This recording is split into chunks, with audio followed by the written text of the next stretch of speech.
Today we have Claudio Migliaccio. Claudio is the co-owner of Umberto's Custom Tailors with his father. Now, I wanted Claudio to come on the show because you're going to see passion, you're going to see his view for high quality, and he's going to tell you his strategy for growth. It's very interesting. So stay tuned at the end of the episode. Claudio is going to give you his best pieces of advice for your businesses that are looking to grow and find that passion. But first, subscribe, hit the bell, and find out every time we post advice from our successful business owners. Let's get started.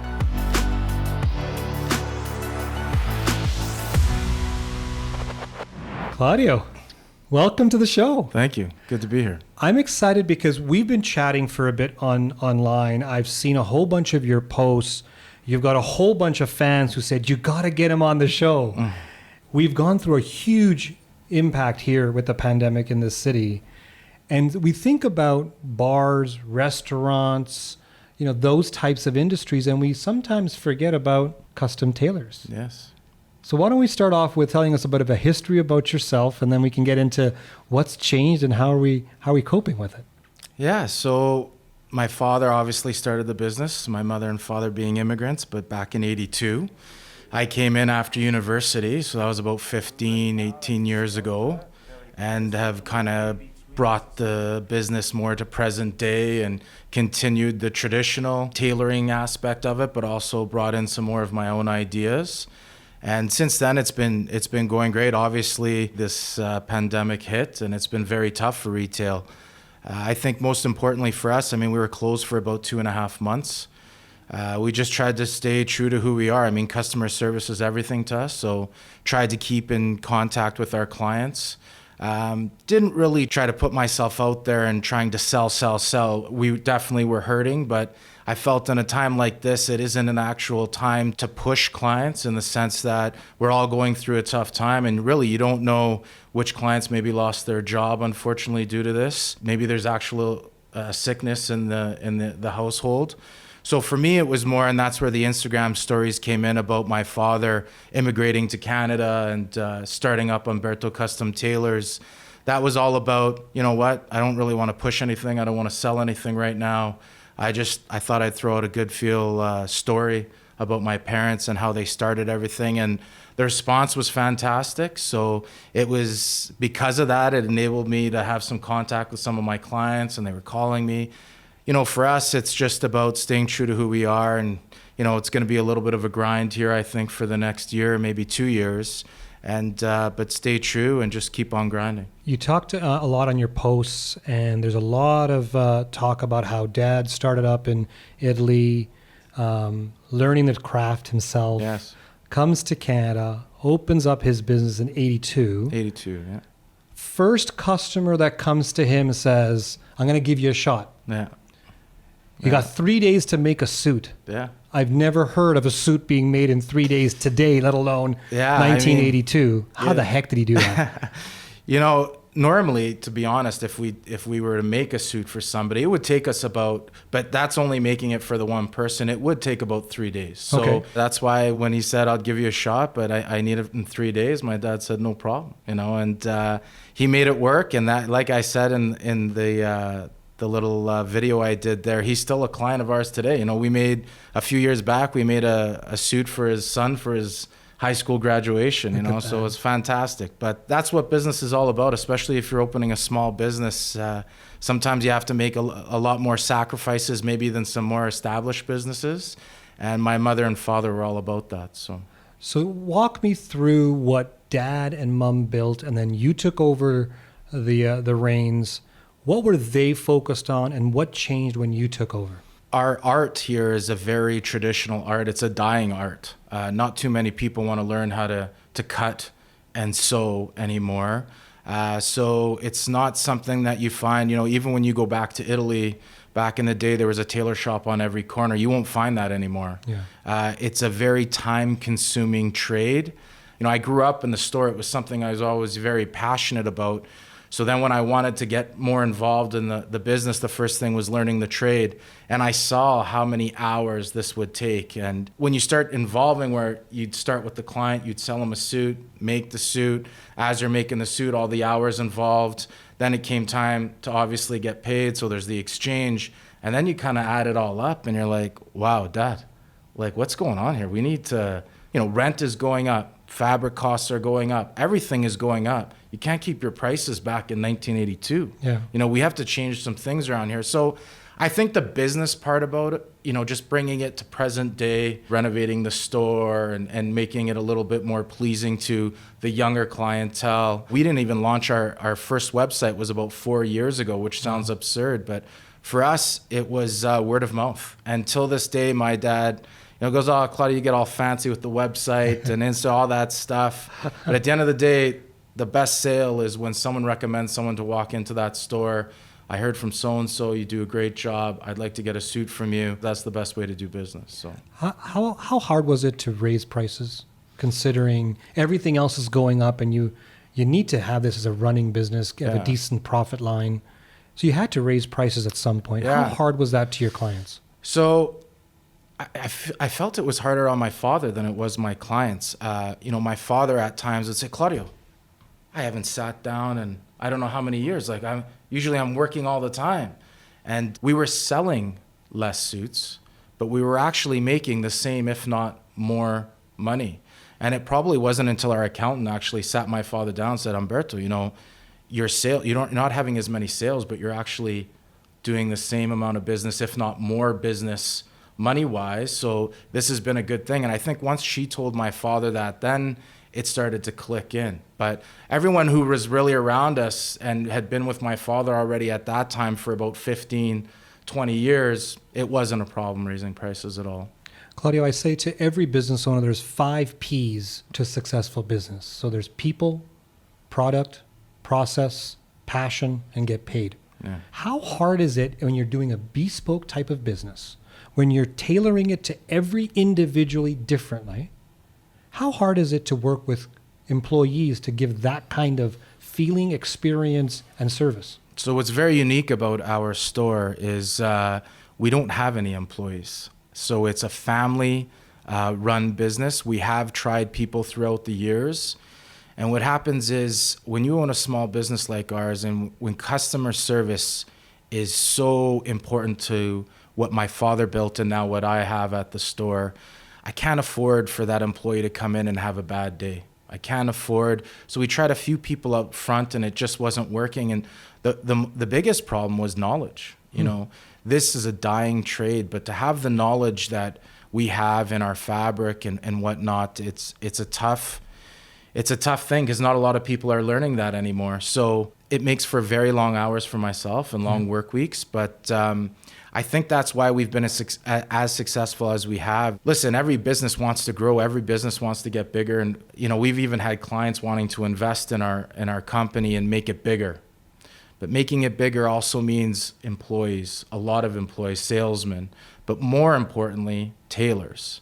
And we just don't feel throughout the years we've tried and to do what we do and the personalized suits that we do and these bespoke suits that we do, to try to find the amount of tailors that will to give you the same amount of quality that my father and I give you, it can't happen. So to really make it big would mean our quality would go down and we just refuse to let that happen. So did you have a negative experience with an employee or multiple employees in the past? I can't say that. I'd say anyone that's ever worked for us, it's always been positive. It's just been, listen, I always say the hardest schooling I ever got was the U of U, which was the University of Umberto. And, some of the things are crazy. And there was times we'd have someone working for us and I'd have to tell my dad, like, Dad, you can't, listen, you're not talking to your son anymore. You're talking to someone else. But in Italy, it's a different way of life. Like when you're working. And they expect you to work, full tilt all the time. And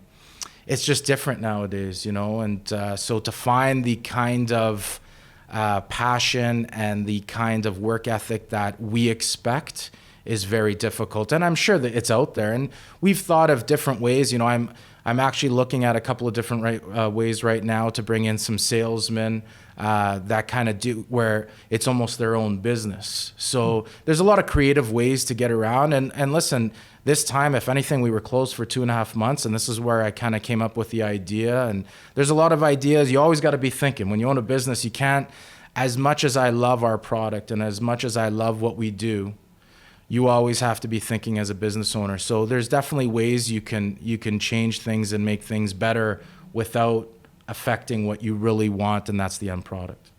When you look at the passion that you and your father have and the product that you provide, what's been the biggest aha moment from your customers when it comes to your product?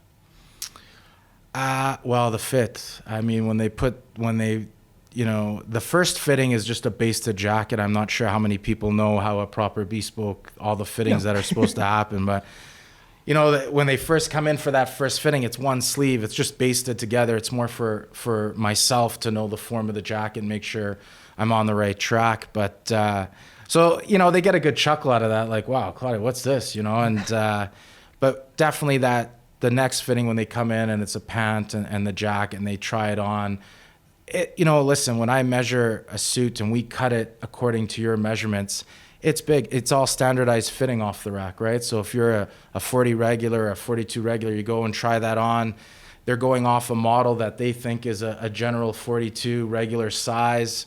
So the rise might be a little long, the shoulders might be a little big or narrow. So you're never going to get that right fit 100%. So once you go bespoke, it's a completely different experience. Completely different experience. Yeah. And probably their first aha moment would probably come just in the dealing with me and sitting down and talking about cloth. And once I start, it's kind of funny when I measure someone, I start asking a bunch of questions. They're like, Claudia, I've never even thought of that. You're asking me a question I wouldn't even have, So there's little things like that I think really makes them feel like, wow, this was the right move. This is a good experience. So being a person from the outside of the business, I think fashion and trends change very quickly. Yes. You have to be up on the trends that are going on. You have a certain type of demographic that comes to your store, knowing what they like, what their preferences are. How do you keep track of all this?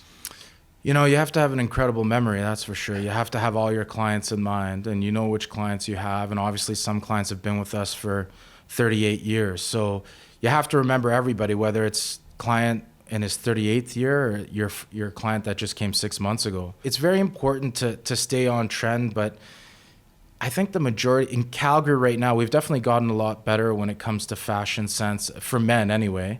And it's always great to go classic, but what I always try to get men into is just a splash of color. I think for years it's the blues and the grays, and can't be scared of color, You're making fun of my suit right now. No, but I'm just saying it works, right? It works. It is so basic. It is, yes. I call it harmless. Yeah. Till this day, I get guys coming in saying, Claudio, I just need something where I go to a meeting, I'm not standing out, and so it's a blue or it's a gray shirt, for sure, or a gray suit, yeah, white shirt, and just very classic. And it's important. But listen, I deal with a lot of executives too, and the fashion sense. When I came out of university, the big line was, Claudio, you throw on a suit and tie. That's all that matters. Didn't matter fit, any of that. And back then it was probably true. Not anymore. The executives know. It's amazing how much they'll tell me that, Claudio, I had a guy coming into an interview. I had a guy come in for a meeting. He was well put together. It makes a difference, And so I tell guys, everything makes a difference now. You have to know what you're doing. You can't just throw something on anymore and think it's gonna, wearing, shoes are a big deal too. Like clean those shoes, gentlemen. It's very important. Keep them polished, and the baggy pants, not so much in style anymore. And although, listen, we do everything at our store, whether it's spray-on suits, which I'm not a big fan of, but I have some younger clients that love that look. And then we have some of our older clientele that like very baggy suits, which I'm not a big fan of. But at the end of the day, I don't push a trend at our store. We try to execute someone's personal style. There you go. That's fantastic. You've now have your product outside of Calgary. Yes. Where is your product located now? Wow. I mean, it's all over. And my father, he picked Calgary, and unfortunately, I would have loved if he would have made it into New York. And unfortunately, he tried there first and couldn't get in, but he ended up here in Calgary. And we're lucky throughout the years because of oil and gas. You have people coming in from all over the United States, England, Australia. So our suits are all over because people are walking by or they'll hear about us from coming in to do business. And they're like, listen, Claudio, I come here once a year. I mean, we have a lot of clients out of New York that come in once or twice a year. We'll do a fitting on one of the visits. And then by the time they come next time, they're only in for a couple of days. So we'll do the second fitting and we'll finish up any adjustments before they leave. So we're very fortunate, and really a lot of that has to do with Calgary. I think that's why our suits, you have to remember back then, no website, no anything. It was all word of mouth. So a lot of those suits that made it outside of Canada, a lot of that had to do with Calgary and how vibrant our resource side here, the business was doing at that time. There are other tailors out there from around the world who will come into a city. Yep. They'll market and advertise they're going to be in such and such hotel. And you start to hear the buzz in the office spaces in downtown. And let's all go to this hotel and get suited up.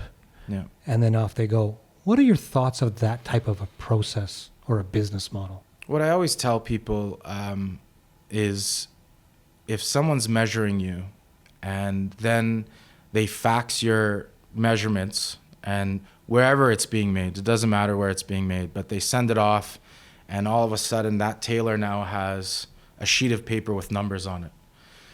That's not tailoring.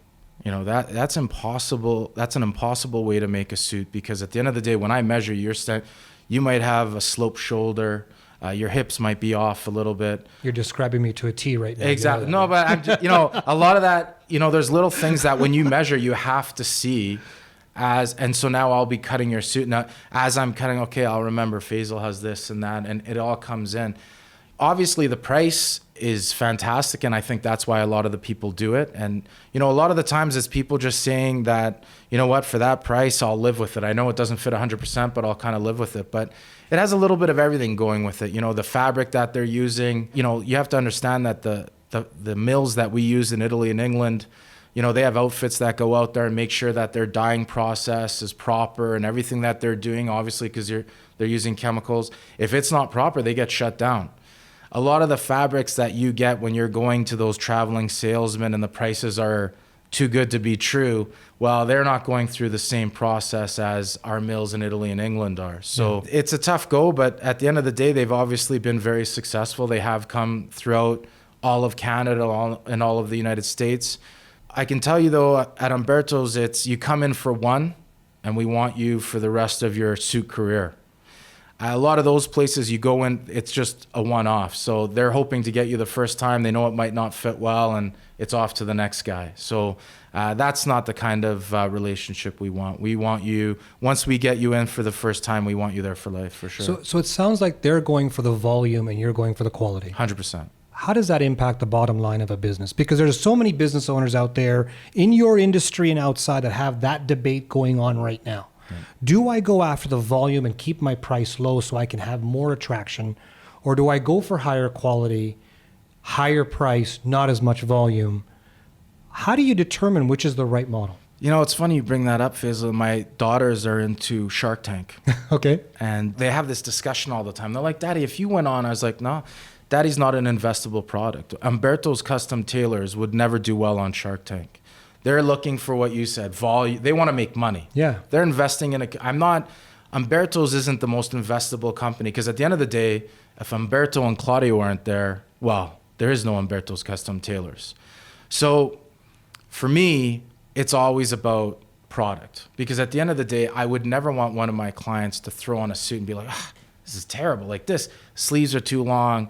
It doesn't fit properly. Mm-hmm. I don't feel good in the shoulders. So I could get the volume. I could definitely do that. We have the name. We could do some things. We could buy in bigger volume. So obviously the price goes down and we keep on going, but it wouldn't be the same product. Sometimes in life, it's about your mental state as well. You want to be happy with what you do. And every night I go to bed and I'm happy. I'm able to sleep well, because it's not about getting one over on your client. It's satisfying your client. It's about building a relationship. And I feel sometimes when you get into that volume, there's no customer experience there. It's more of a click away from buying a product and making good money. But, I don't want anyone purchasing anything on my website with a click. I want you coming into the store, meeting me, and finding out what we're all about. Some of the people watching and listening to this will hear, he doesn't want to make more money. He wants to give up the opportunity of having a lot more profit, a lot better lifestyle than you have right now. Yeah. You can provide for so many other people as employees as well. True. Why not? So when I came up with my own private label off the rack, I tried to bring as much of what we do on the bespoke side to the ready-made side. It took me 3 years to actually develop the product. And the reason why is I learned from my father, when you go to design school, it's all off computers. Mm-hmm. So it took me 3 years to really learn this program and try, as tailors, we manipulate fabric. Okay. On a computer, there's no manipulating, it's numbers. You got to type it in and that's the way it is. But that product that I created, I named after my father, his full name, Claudio Umberto Migliaccio. And that's why it's not about the money. We have a family, my father's name is up on that sign, our ready-made product. Every time you have a suit, my father's name is in there. It's not about giving you an inferior product so I can make more money. I'd rather make the money I'm making now and give you the Umberto product that my father started and I've continued on with. Were you always like this? It takes a certain discipline and self-confidence to be happy in what you're getting, even though you can get more. I always tell, it's kind of a teaching thing, even with our daughters, my wife and I, money, it's fantastic. Obviously, yes, we need it and whatnot, but you have to be content. Whatever my daughters choose, they're quite young still, but one's in junior high, one's going into grade 6 here. But at the end of the day, we start talking about what kind of career they'd like to have, and you have to be happy. If you're not happy, it's not always about, well, if I go into this field, I can make the most amount of money, but if you're not happy, then you'll never be able to bring that salary value as high as it can be because you're not happy doing it. I'd rather be extremely happy in what I do, extremely passionate in what I do, and I feel I get the most out of it money-wise for myself and my wife and my girls. So I think that's probably the biggest mistake I think a lot of businesses do is try to think about the money value. And it's very important, don't get me wrong. But at the end of the day, sometimes when you start thinking about numbers and, well, if we do this and we can do that, listen, never try to get around your client. Your client is your most important, and it doesn't matter who it is. He's your most important person that runs your business. If they're happy, they'll go on, tell somebody else, they'll come in and buy your product again. I think it would hurt me knowing, well, we're selling double, triple the suits. I'm making double, triple the money. But inside, I'm unhappy because I know that product isn't the same product that we're used to. When did that light turn on? It started at a young age, So I grew up in the store and just hearing my father, it was always, listen, he'd have tailors in the store and they would do a shortcut on a sleeve length. And my dad would get upset with them. He's like, what are you doing? They were cutting corners. And they're like, why? Umberto, if you do it that way, it's going to take another 30 minutes. And my father says, I don't care. That's the proper way to do it. And that's the way we're going to do it. My father would just tell me, he's like, Claudio, when you're going to do something, do it the right way. You're going to do it the first time, do it the right way, and you'll never have a problem. So Claudio, you've talked about your process. You've talked about how you're staying true to yourself. So where's the future opportunities for you and your business? I think on the bespoke side, it's actually very slim.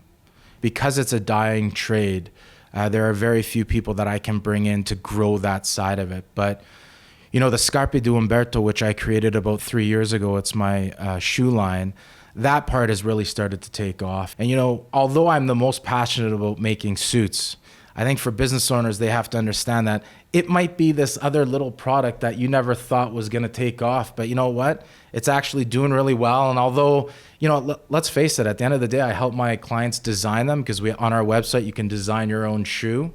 So we have a lot of fun doing that. But at the end of the day, after that, I don't really have much hand in the actual making of the shoe. We have a factory in Spain that takes care of it for us, but it's been a great little thing that I've had, and my clients love it, and it's grown in popularity. So, the future of Umberto's will always, I think, be strong, even though it's a tough time. I'll grind this out. That it's my father's name on that sign. I'm not going to let them take it down just yet. But sometimes you have to look at different avenues for your future. It might not always be the one that's brought you there. What happens to the next generation? What if they don't want this? I think there's always going to be a need for suits.